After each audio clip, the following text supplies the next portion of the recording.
नमस्कार, मी मंदाकिनी सपकाळ. कबीरायनमध्ये आपलं स्वागत. कबीरायन यामध्ये आपण पाहणार आहोत संत कबीर यांचे दोहे आणि त्या दोह्यांचा मराठी अर्थ. रोजच्याच बोलीभाषेतील शब्दांचा उपयोग करून त्यातून उपदेश करणे हे कबीरांच्या कवितेचे खास वैशिष्ट्य होते. आपण कसे आचरण करतो, आपले दोष काय, आपला स्वभाव कसा, हे आपल्यापेक्षा आपल्या निंदकालाच जास्त माहिती असते. म्हणून कबीर म्हणतात, निंदक बेडा राखिये आंगनी कुटी बंधाय, बिन पाणी साबुन बिना निर्मल करे सुभाय. मराठी दोहा.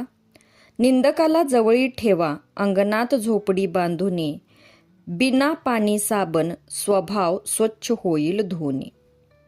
आपल्या निंदकाला आपल्या अंगणात एक कुटी म्हणजे झोपडी बांधून द्या. त्याला नेहमी आपल्या शेजारीच राहू द्या. तो तुम्हाला दररोज तुमच्या स्वभावातील दोष सांगेल. तुम्ही ते सुधाराल आणि त्यामुळे तुमचा स्वभाव निर्मळ बनेल. यासाठी पाणी साबण यांची आवश्यकताच नाही. संत तुकारामही म्हणतात, निंदकाचे घर असावे शेजारी. आणि संत कबीरही म्हणतात, निंदक बेडा राखिये आंगणी कुठी बंधाय, बिन पाणी साबुन बिन निर्मल करे सुभाय. धन्यवाद.